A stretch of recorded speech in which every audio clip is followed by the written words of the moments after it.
Assalamu alaikum viewers, welcome to Let's Cook Like Experts, Learn Cooking on the Go. இன்றைக்கி நம்ம frozen chapati வீட்டிலையே ஈஸியாக எப்படி செய்யலாம் அப்படின்னு சொல்லி பார்க்கலாம். இது ஸ்டோர் பாட்டை விட கண்டிப்பாக ரொம்ப ஹெல்த்தியானது தான், ஏன்னா அதில் நிறைய ப்ரிசர்வேட்டிவ்ஸ் சேர்ப்பாங்க. இந்த இன்ஸ்டன்ட் சப்பாத்தி ரெசிபி நம்ம செஞ்சு வச்சுக்கிட்டோம் அப்படின்னா ராப்ஸ், தாலி அதெல்லாம் செய்யும்போது நமக்கு ரொம்ப யூஸ்ஃபுல்லாக இருக்கும். இப்போ நார்த் இண்டியன் தாலிலாம் செய்யும்போது பார்த்திங்கன்னா நம்ம கூட்டு, பொரியல், இப்போ நான்வெஜ் செஞ்சோம்னா நான்வெஜ் கறி செய்யணும், சாதம் செய்யணும், சப்பாத்தியும் சேர்த்து செய்யணும் அப்படிங்கிறப்போ அது ரொம்ப டீடியஸான ஒர்க்காக இருக்கும். பட் நீங்கள் இந்த ஃப்ரோசன் சப்பாத்தி ஏற்கனவே செஞ்சு வச்சுட்டிங்க அப்படின்னா உங்களுக்கு ஈஸியாக இருக்கும். அது மட்டும் இல்லாமல் ராப்ஸ்லாம் செய்யும்போது உள்ளே இருக்க ஸ்டஃபிங் மட்டும் ரெடி பண்ணால் போதும், இது ஹேண்டியாக இருக்கும். ஸோ நம்ம டக்குன்னு ரெடி பண்ணிடலாம்.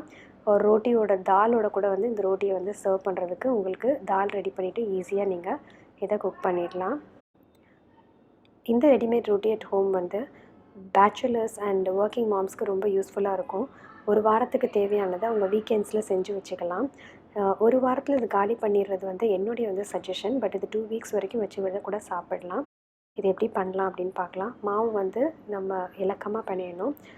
எப்படி ஸ்டெப் பை ஸ்டெப்பாக பண்ணணும் அப்படிங்கிறத நான் roti maker useful or not அப்படின்ற வீடியோவில் ஏற்கனவே போஸ்ட் பண்ணியிருக்கேன். நான் அதை டிஸ்கிரிப்ஷனில் கொடுக்குறேன், தேவைப்பட்டால் செக் பண்ணி பாருங்கள். நான் என்னோடய ஃபேவரட் ரோட்டி மேக்கர் தான் இதில் யூஸ் பண்ண போகிறேன். ஸோ மாவை சின்ன சின்ன பால்ஸை உருட்டி ரெடி பண்ணி வச்சாச்சு. ஒரு ஈர துணி போட்டு இந்த மாதிரி மூடி வச்சிட்டிங்கன்னா மாவு காயாமல் இருக்கும். எப்போயுமே ரோட்டி மேக்கரில் டைரெக்டாக ப்ரெஸ் பண்ணுறதுக்கு பதிலாக இந்த மாதிரி நம்ம கவர் போட்டு ப்ரெஸ் பண்ணோம் அப்படின்னா ஒட்டாமல் வரும். இது 2 மெத்தடில் பண்ண போகிறோம். ஃபர்ஸ்ட் மெத்தட் அப்படியே ப்ரெஸ் பண்ணி எடுத்து அப்படியே நம்ம ஒரு பட்டர் பேப்பரில் ஸ்டோர் பண்ணி வைக்க போகிறோம். ஸோ அதுக்காக நான் மாவு போட்டு ப்ரெஸ் பண்ணுறேன். 3 ப்ரெஸ்ஸஸ் பண்ணணும், நான் லாஸ்ட் வீடியோவில் சொன்ன மாதிரி. கொஞ்சம் பெரிய சப்பாத்தியாக வேணும்னா பெரிய சைஸ் டோ யூஸ் பண்ணிக்கோங்க. நான் ஸ்டோரேஜ்க்கு ஈஸியாக இருக்கணும் அப்படின்றனால சின்ன சைஸ் சப்பாத்தியாகவே போடுறேன்.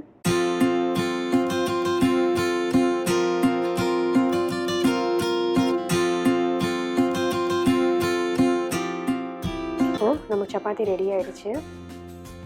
இதை நம்ம எடுத்து எக்ஸ்ட்ரா இந்த பார்த்திங்கன்னா நடுவில் லைன் வந்திருக்கு பாருங்கள். இது இந்த பேப்பரில் இருக்கக்கூடிய லைனு. இந்த லைன் இல்லாமல் வேணும் அப்படின்னா நீங்கள் அந்த மாதிரி ட்ரேஸ் இல்லாமல் லைன் இல்லாத பேப்பராக எடுத்துக்கோங்க. ஸோ இந்த மாதிரி பட்டர் பேப்பரில் ஸ்டோர் பண்ணிடலாம். இதை ஃபோல்ட் பண்ணிவிட்டு அது மேலே இன்னொன்று வச்சு மறுபடியும் அதை ஃபோல்ட் பண்ணிங்கன்னா இன்னொரு ரொட்டி உள்ளே வைக்கலாம். ஸோ இதில் 3 ரொட்டி வைக்கலாம். இல்லை நீங்கள் கட் பண்ணிவிட்டு வச்சிங்க அப்படின்னா 4 ரொட்டி கூட வைக்கலாம். ஸோ அந்த ட்ரேஸ் அந்த கோடு வந்ததால் நான் பட்டர் பேப்பர் போட்டே அப்படியே மடித்து ப்ரெஸ் பண்ணுறேன்.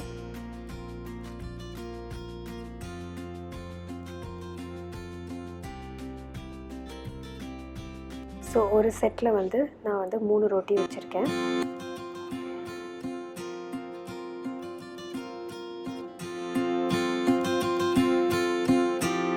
இது போல் நீங்கள் செட்டாக ரெடி பண்ணிவிடுங்க. இப்போது ரெடி பண்ண செட்ஸ் எல்லாத்தையும் நம்ம ஒரு ஏர்டைட் கண்டெய்னரில் போட்டு வச்சிடலாம்.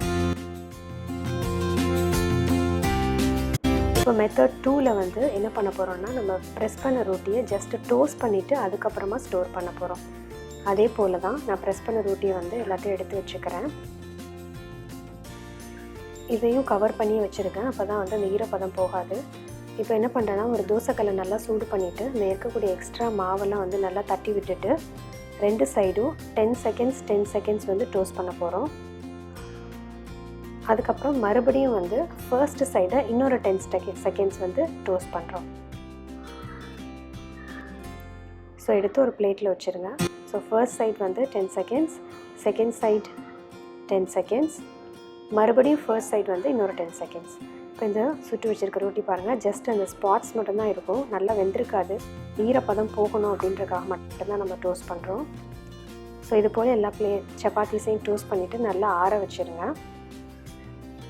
ஆறினதுக்கப்புறமா நம்ம எப்படி பழைய மாதிரி பட்டர் பேப்பரில் ஸ்டோர் பண்ணோமோ அதே போல் இதை ஸ்டோர் பண்ணிடலாம். உங்களுக்கு கடையில் கிடைக்கிற சப்பாத்தி எக்ஸாக்ட்லி இப்படி தான் இருக்கும்.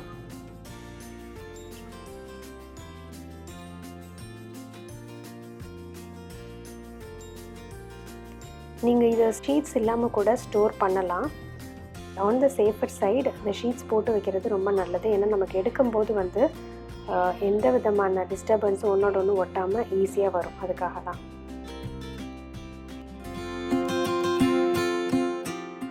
ஸோ இது போல் ஒன்று மேலே ஒன்று அடுக்கி இதை மறுபடியும் வந்து ஒரு பாக்ஸில் போட்டு நான் ஸ்டோர் பண்ணி வைக்கிறேன்.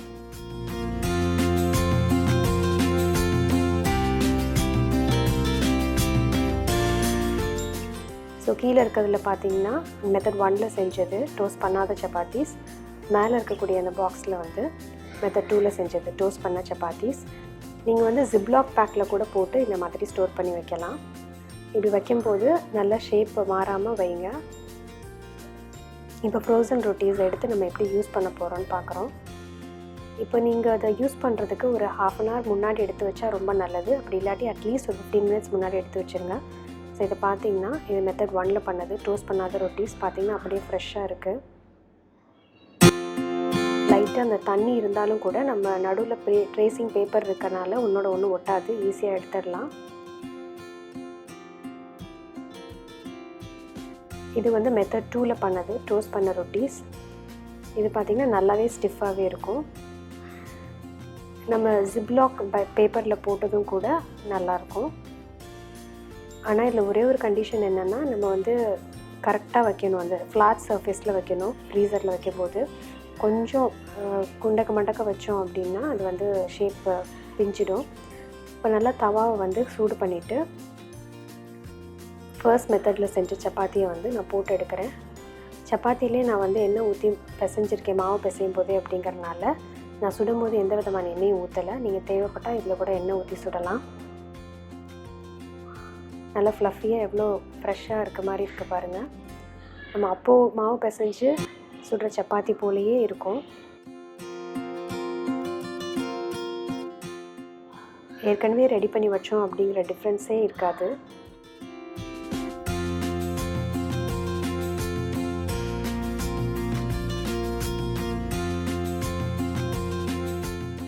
ஃபைனலாக வந்து உங்களுக்கு எல்லா சப்பாத்தீஸோடைய சாஃப்ட்னஸ்ஸு எது பெட்டராக இருக்குன்றதையும் கம்பேர் பண்ணி காட்டுறேன். இது மெத்தட் 2ல் பண்ணது, அதாவது டோஸ்ட் பண்ணி வச்சது. இதையும் அதே மாதிரி சுட்டு எடுக்கிறோம். ரெண்டுமே வேகிறதுக்கு கிட்டத்தட்ட ஒரே நேரம் தான் ஆகும். நம்ம டோஸ்ட் பண்ணியிருக்கோம் அப்படிங்கிறனால அது சீக்கிரமாலாம் வேகாது. ரெண்டும் கிட்டத்தட்ட ஒரே டைம் தான் ஆகும் போட்டு எடுக்கிறதுக்கு. நம்ம ஏற்கனவே டோஸ்ட் பண்ணி வச்ச சப்பாத்தீஸை வந்து நம்ம ஃபுல்கா மாதிரி கூட டைரெக்டாக அடுப்பில் போட்டு எடுக்கலாம். ஒரு ஃபுல்கா ஸ்டாண்ட் வச்சு போட்டு எடுக்கலாம். நான் அந்த மாதிரியும் போட்டு காட்டுறேன் பாருங்கள்.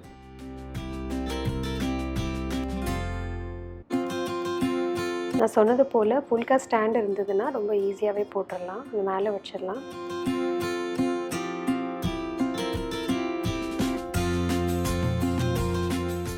இப்போ ஃபுல்காவும் ரெடி ஆயிடுச்சு. எது பெட்டராக இருக்குது அப்படின்னு சொல்லி நம்ம பார்க்கலாம். இப்போது இந்த ரெண்டும் பார்த்திங்கன்னா நம்ம மெத்தட் 1ல் பண்ணது, அதாவது நம்ம டோஸ்ட் பண்ணாமல் அப்படியே ஸ்டோர் பண்ணி பண்ணது. இதனோட சாஃப்ட்னஸ் வந்து ரொம்பவே நல்லா இருக்குது. மெத்தட் 2 இப்போ பண்ணதை காட்டிலும் இது ரொம்பவே சாஃப்டாக இருக்குது. மெத்தட் 2ல் பண்ணதும் சாஃப்டாக தான் இருக்குது. ஆனால் பார்த்திங்கன்னா அதை விட இது வந்து கொஞ்சம் வந்து ஸ்லைட்லி வந்து சாஃப்ட்னஸ் கம்மியாக இருக்குது. ஃபுல்கா வந்து ஆஸ் யூஷுவல் ஓகே, பட் வந்து ஃப்ரெஷ்ஷாக பண்ண ஃபுல்கா மாதிரி இல்லை. மெத்தட் 1ல் பண்ணது ரொம்ப பெட்டராக இருக்குது. அதாவது நம்ம ஜஸ்ட்டு ப்ரெஸ் பண்ணி மட்டும் ஸ்டோர் பண்ணது ரொம்பவே பெட்டராக சாஃப்டாக ஃப்ரெஷ்ஷாக பண்ண ரொட்டி மாதிரியே இருக்குது. இப்போ நீங்கள் ராப்ஸ் ரெடி பண்ணோம் அப்படின்னா உள்ள பன்னீர் கிரேவியோ இல்லை என்ன கிரேவியோ ரெடி பண்ணிவிட்டு ஜஸ்ட் வந்து இந்த ரொட்டியை வந்து டக்கு டக்குன்னு சுட்டு எடுத்து ரோல் பண்ணி நம்ம ஸ்கூலுக்கு கொடுத்து விட்டுறதுக்கோ இல்லை ஆஃபீஸ்லேருந்து வந்தோன்னா டின்னர் ப்ரிப்பேர் பண்ணுறதுக்கோ இது ரொம்ப யூஸ்ஃபுல்லாக இருக்கும். ஒரு பிரேக்ஃபாஸ்ட்டு கூட யூஸ்ஃபுல்லாக இருக்கும். நம்ம ஸ்டோர் பண்ண ஷீட்ஸை கூட மறுபடியும் ரீயூஸ் பண்ணிக்கலாம். ஜிப்லாக் பேக்லேயோ இல்லை கண்டெய்னர்லேயோ போட்டு வச்சுக்கோங்க. மெத்தட் 1ஓட அட்வான்டேஜஸ் பார்த்திங்கன்னா இது வந்து ரொம்ப குயிக்காக பண்ணிடலாம். ஏன்னா நம்ம டோஸ்ட் பண்ண போகிறது இல்லை. அது மட்டும் இல்லாமல் ரொட்டீஸ் வந்து ரொம்ப சாஃப்டாக இருக்கும். டிஸ்அட்வான்டேஜஸ்ன்னு எடுத்துக்கிட்டிங்கன்னா இது வந்து கொஞ்சம் எக்ஸ்ட்ரா மாவு போட்டு பரத்தி வைக்கணும். அப்போ தான் வந்து நமக்கு ஈரப்பதம் இருந்தாலும் அதை அப்சர்வ் பண்ணி வச்சிடும். மெத்தட் 2 பொறுத்த வரைக்கும் அட்வான்டேஜஸ்ன்னு எடுத்துக்கிட்டிங்கன்னா ஃபுல்கா செய்யும்போது ரொம்ப யூஸ்ஃபுல்லாக இருக்கும். ஏன்னா நம்ம ஏற்கனவே டோஸ்ட் பண்ணி வச்சதால. டிஸ்அட்வான்டேஜஸ்ன்னு எடுத்துக்கிட்டிங்கன்னா நம்ம டோஸ்ட் பண்ணி வைக்கணும். ஸோ அதுக்கு கொஞ்சம் டைம் எக்ஸ்ட்ரா தேவைப்படும். அண்ட் சாஃப்ட்னஸ் வந்து மெத்தட் 1 காட்டிலும் கொஞ்சம் கம்மியாக தான் இருக்குது. இந்த வீடியோ உங்களுக்கு பிடிச்சிருந்ததுன்னா மறக்காமல் லெட்ஸ் குக் லைக் எக்ஸ்பர்ட்ஸ்க்கு சப்ஸ்கிரைப் பண்ணுங்கள். உங்களுடைய கமெண்ட் செக்ஷனில் அப்டேட் பண்ணுங்கள். இன்ஷா அல்லாஹ் இன்னும் ஒரு நல்ல வீடியோவில் நான் உங்களை மறுபடியும் சந்திக்கிறேன். Until then take care, by.